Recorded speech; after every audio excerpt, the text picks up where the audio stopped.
Oh man, I've been watching a lot of stuff apparently, so I don't know how much I'll get through, as I always say, but let's just start with something random from the middle pile.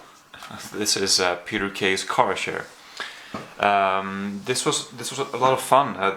Like I said when I unboxed it, I wasn't sure if they could make an interesting show out of just two people sitting in a car, but that's pretty much what it is. They commute to work, and you get to follow their journey to work, and then they arrive at work, and then they're not really at work. It kind of speeds or jumps ahead until the end of the day, and then they go home together. It's just about the two of them. Well, they're forced to commute in the beginning, but they kind of get to like each other as it goes by, and it's pretty modest, pretty. It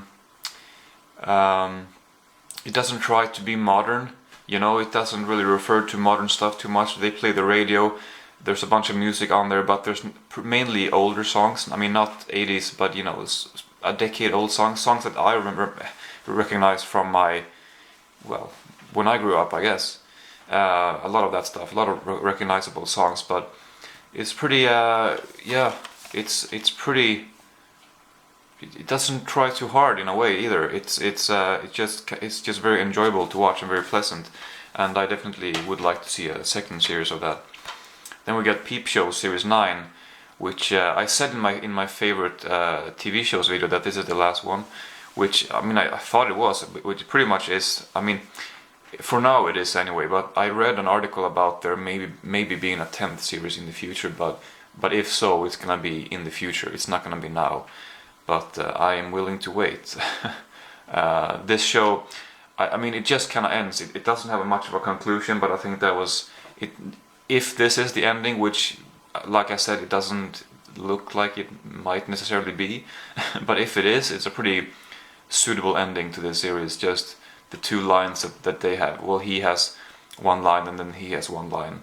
Well, it's in their thoughts. But anyway, it's pretty. Suitable ending. But anyway, I thought this series, I guess, picked up a little bit. Really fun stuff. Then we got The Morning of Life 2 with Carl Pilkington, which is supposedly the last travel show that he's doing. That he has. I mean, he's supposedly not gonna do anymore. Which I'd like to think that he will. So I'm just gonna, even if it's the last one, I'm just gonna foolishly keep hoping for more. But he's just, a great personality. I mean, I think most people know Carl Pilkington by now. If not, then you should definitely watch An Idiot Abroad. And if you like that, definitely watch The Morning of Life as well. I think I like this series more than the first one, I gotta say. And then we got Outlander Season 1, Volume 1. For some reason they decided to split it up onto two Blu-ray sets. Maybe there was a big, what do they call it? Well, sometimes they air the first half of a season on TV, then there's like a break for a few months sometimes, I think, and then they come back. So that might have been what happened here, I'm not sure. I don't even think the second season has started yet. It's about to, though. But this is based on a series of books, and I don't know exactly. I mean, when this ends, I don't know how far into the books we are. So this, I mean, but it seems like, judging on what some of the actors and crew members say on the special features, it seems like there is quite a bit more to tell. So we'll see how long this keeps going for. But I did enjoy this. It's about this woman. She lives in 1945 or something, and then she's taken back to 1740 something, a little bit more than 200 years, and she tries to Scotland too, and she tries to cope with that, which and she's a doctor, and her methods are not developed yet back then, and she knows things that they don't know, and she has to try to deal with that. And I don't know. Anyway, it's I think she's really good, and Graham McTavish is in this show as well. You might know him as Dwalin from The Hobbit, and I think he does a really good job here. He definitely is suitable, as he fits his character or whatever. And this was good. It took me a couple episodes to get into it, but when when I did, I definitely enjoyed it. So I will be getting the second one eventually too. And then we got a bunch of Will and Grace here, which you might have seen in the beginning there, season 6, 7, and 8. This was never a show that, I mean, I watched all of it, of course, and I enjoyed it for the most part, but it was never a show that kind of reached that certain level of quality as other sitcoms do, because the characters are sometimes a little bit too unlikable, a little bit too over the top. The chemistry might not be as good. The various situations they find themselves in might not be as clever or enjoyable as in a lot of other sitcoms. I don't know, it just doesn't reach that level of enjoyment as a lot of other sitcoms, and so when this ended, it wasn't real. I mean, usually with sitcoms that go on for this long, it's kind of sad when it's over, because you've been watching these characters' lives for years, at least years in their lives. But in my case, it has been years actually since I started watching this show. But it just wasn't really sad when it was over, because I guess that's a sign that it's not really one of the best, at least to me, not one of my favorites. I enjoyed it a lot, but it's not one that I will necessarily miss. But anyway, it's a pretty good sitcom. But I don't think the characters really grew on me as much as maybe they should have. Anyway, this one I actually watched today, or I watched some of it today. I think I paused it 3 times. The Avengers. I've seen this before, but I want to kind of watch a couple of the Avenger movies that leads up to Captain America Civil War, because it's like someone wrote on Facebook, it's like a half-time job trying to keep up with the Marvel universe. I just find it really difficult when they release 1 or 2 movies a year, something like that, and well, maybe from now on it's gonna be a little bit more, but well, maybe not. Anyway, I just find it difficult to keep all of these characters. I mean, I can keep the characters in my head and where they come from and who they are, but not necessarily what they've done and how they've interacted with other people. Like, I forget what's up with him and Thor and their relationship from the Thor movies, and I forget certain other things that has happened. And every movie follows up on other movies as well, and they include cameos and references to other stuff. I mean, so you get the most out of the experience if you know all of this stuff, and I have a hard time accepting that I don't know all of this stuff.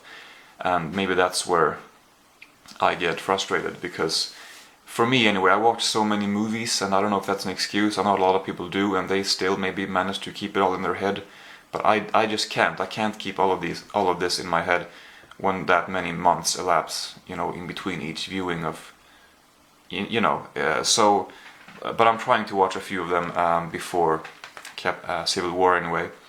But this one I really enjoyed in the movie theater, and I enjoyed it again, although the first hour was a little bit, I actually cannot turn it off twice, and then I came back to it for the third time.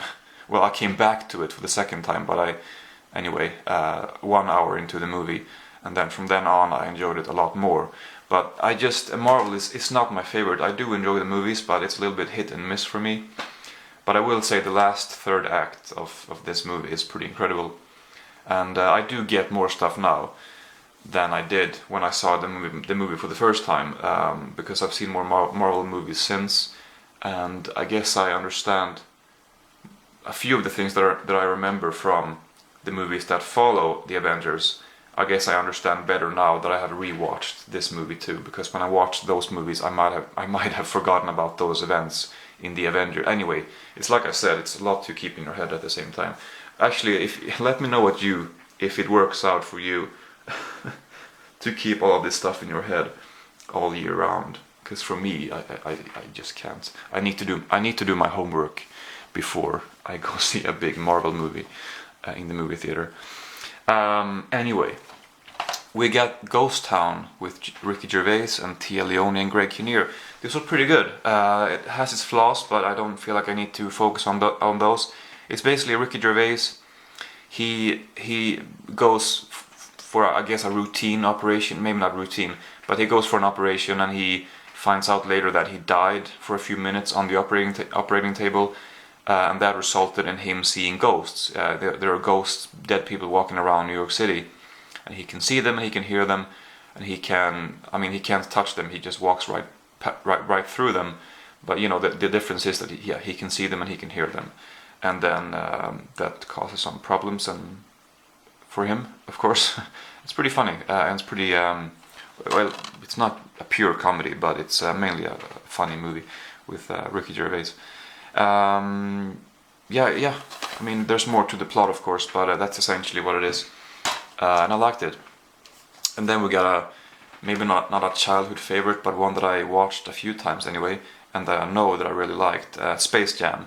I mean, how could you not love this as a kid? And how could you not?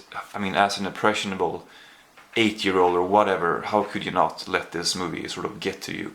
Anyway, now, all these years later, it feels very thin compared to how I experienced it back then, which makes perfect sense. But I still enjoyed it, and there is which I've noticed this before. There's a certain, I don't know if I can explain this, but in movies like this, which kind of mix animation and live action, when they go from the animation back to the live action, there's a very special atmosphere or whatever that comes with that. When you've been watching animation for a few minutes, and then they go back to the real world. There's just some. I mean, maybe you don't know what I'm trying to say. I can't really explain it, but there's a certain feeling when they do that transition, which I guess it might be part of the whole nostalgic thing. I don't know, but I think that's Anyway, I'm putting some to the side here because I don't feel like I have to talk about all of them. The oranges with these people.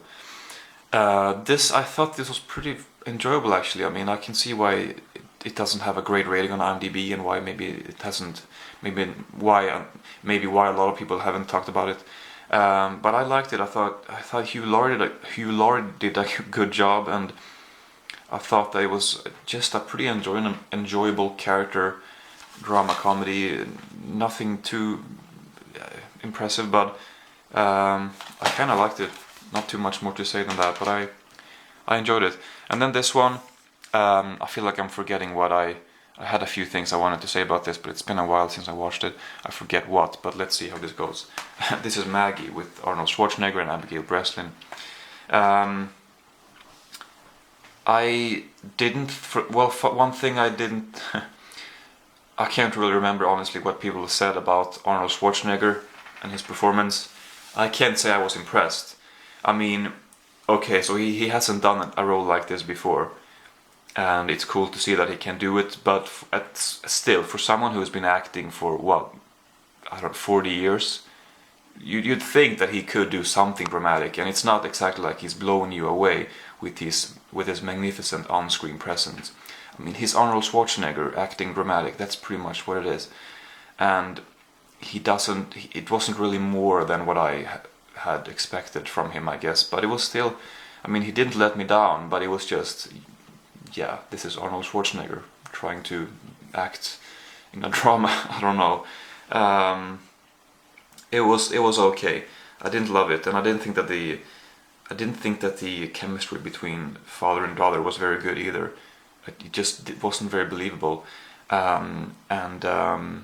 I mean, it hasn't been praised. I mean, it has, but there are some, differing opinions. Whatever. There's people who haven't said too many positive things about this also, and I can see that. I might be part of that group, as opposed to the people who really love this. Anyway, it's okay. Not one that I will watch again. And then we have another one of Louis de Funès movies. This is one of the last one that I haven't seen. And as always, I'm just going to show you the French title, because these aren't really that they don't seem to be very popular in all countries. I mean, in America, for example, I don't think that too many people have seen these movies or even know who he is. I'm not sure, but I don't think so. But you saw the French title, and this is one of the better ones that he's been in. I mean, all of them are mostly fun and good fun and enjoyable movies. But this is maybe one of the better ones still. So if you want to get into his movies, then this is one that you could start with. Definitely a fun movie. And then we have The Dead Zone, which was okay. Well, it was more than okay, but it fell kind of flat at the end to me. But it was pretty. It was pretty. I mean, it's David Cronenberg, isn't it? Yeah, and I guess it. I don't know. I don't know if it felt like a David Cronenberg movie. It was pretty good. I don't know when it's from really. I think it's 83, so it's pretty old. So for an early Cronenberg movie, it felt a little bit different to me anyway. But anyway, it was okay. Didn't have too much to say about that, I guess. 27 Dresses. This was a pretty good modern romantic comedy, I thought. Pretty enjoyable. I mean, all of these romantic comedies, Hollywood modern rom-coms, they're obviously very predictable. And this is predictable, but it wasn't as predictable as a lot of them are. There was a moment where I was not entirely certain what was going to happen, which is pretty unusual with these.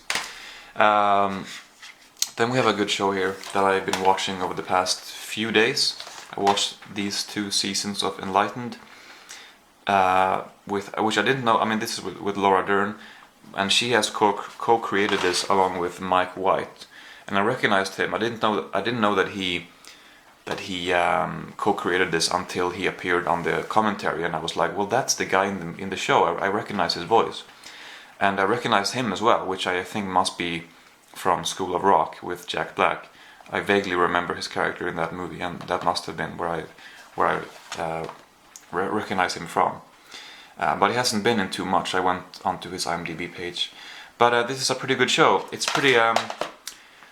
It's not as contrived as a lot of shows are. It's HBO, and it kind of just lets things progress naturally in a way. It's pretty unpredictable. Not really unpredictable in the way that maybe Louis, something like that, is unpredictable, which kind of thrives on being unpredictable, or you don't know what's going to happen, and it's, I don't know. But this one, it's not like that, but it still feels more natural, not as contrived, and people kind of, yeah, I don't know, yeah. Well, I guess that's that, but and I kind of like that. But the show never really got to me. It was enjoyable all the way through, but it never reached that certain peak. It just kind of went like this as it went on, but it never really took off, maybe you could say. But it's good, and I recommend it. And Laura Dern is great. I wasn't really a big fan of her before, just because I hadn't seen too much, and I didn't know too well who she was. I mean, of course, knew her from Jurassic Park and stuff, but from now on, I think when I hear Laura Dern, I'm gonna definitely be thinking about this show. But it's good. I mean, it has a couple. It really does what it feels like. There are a couple episodes that they're more like one-offs. I mean, Laura Dern is the main character, and there are several major characters too. But it does some. I mean, considering that it only has 18 episodes overall, 3 of the episodes are one-offs, or they're sort of 3 small little parentheses in the whole story arc, where they don't focus on Laura Dern at all. She's not even present or only in the background. Instead, they focus on, in these 3 episodes, they focus on 3 of the co-starring actors and what happens to them. So one of the episodes is about her mom, and then something really interesting after that episode, when Laura Dern, when it kind of goes back to normal, you see her mom differently, because you know what goes on in her head. And I thought that was very effective, and I think that was the most effective episode out of the 3 of them, perhaps. But they do one with Luke Wilson as well, who's in this show. He's not on the cover there, but Luke Wilson is one of the main characters, and they do one with Mike White, and the one with Mike White was pretty touching. He's a really great character. It is actually a pretty great show, and I would recommend it. But I don't think I'm gonna watch it again. It's not one of those shows that I will return to several times in the future. Anyway, next movie is Happiness, which this is a very peculiar movie. If you've seen it, you know. Deals with certain very taboo themes and topics, and it somehow works. It's somehow very enjoyable, and it's a pretty long movie, 134 minutes. Not too much going on really, but it's just the absurdity of it all, of the interactions between the characters and the great actors and the great performances. It's just really I'm not sure if time flies by necessarily, but it's not too long. Pretty slow drama comedy, black comedy, which is never really funny if you think about it. But it's for some reason it's a black comedy, and even though even though it's a pretty long, slow movie, it definitely doesn't drag on. Anyway, then we have Tales from the Dark Side, which is 3 different stories. First 2 were okay, but the third one was pretty cool.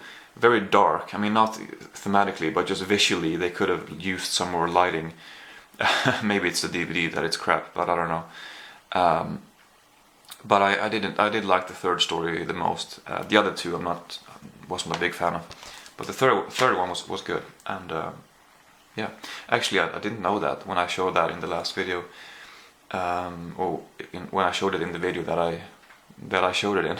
I guess I didn't know that this was based on a TV show, but it is, and I haven't seen that. But anyway, Wild Tales. I had pretty high hopes for this.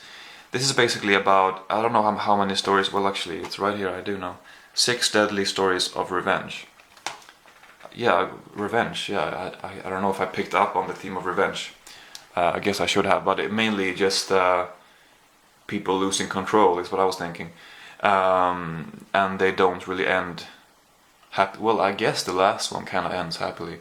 But anyway, most of them, they don't really have happy endings, if I'm not completely mistaken now, but no, most of them don't.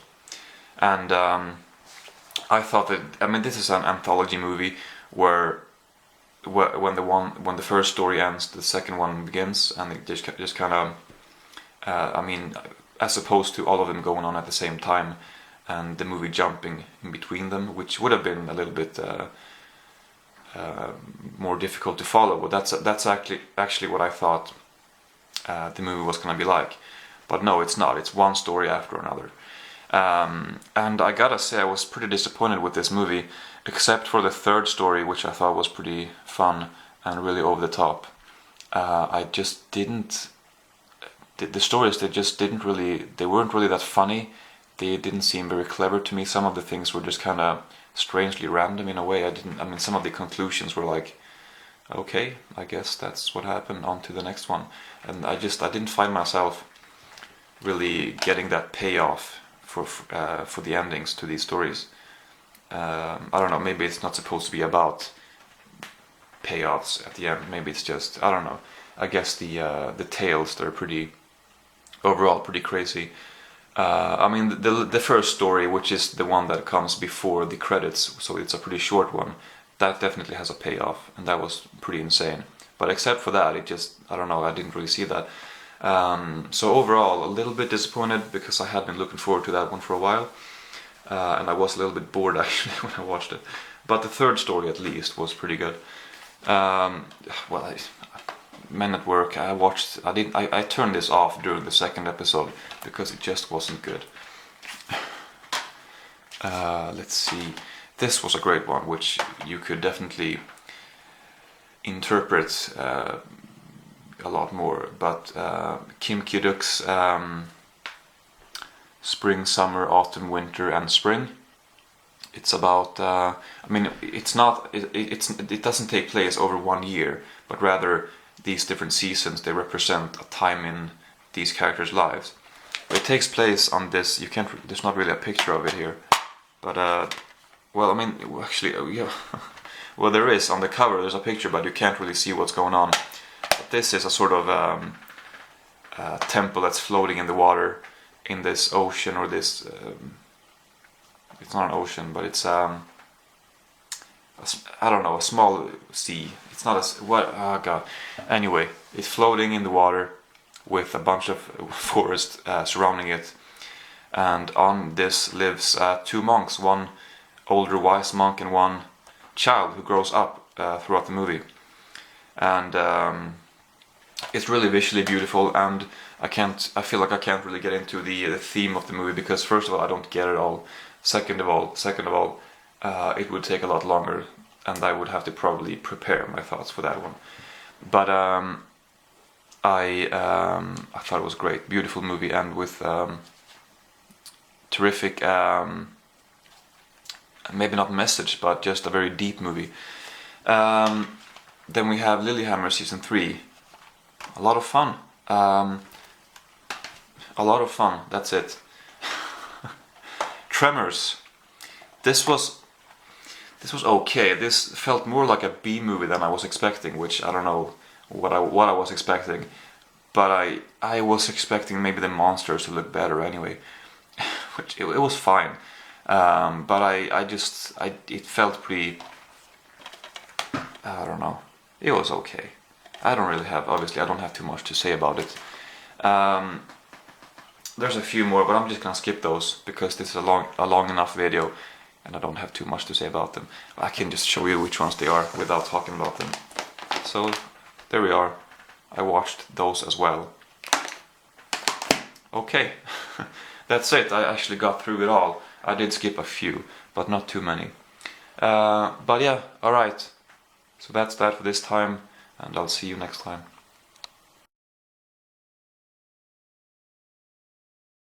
I can't believe this. The battery was fully charged. I took it right from the charger, whatever, and I put it in the camera. I filmed for about, what, 13-14 minutes, and it's already blinking. I can't believe it. I just get so... Why can I not film for more than 15 minutes before I have to switch the battery pack? It's absolutely ridiculous. Okay, next movie is Ted 2. I kind of enjoyed it, but I thought that the whole thing with the legal issue, the legal, whatever, the whole thing about him not being a person. I mean, it wasn't really that interesting actually. I would have preferred something more lighthearted, because well, whatever, fuck off.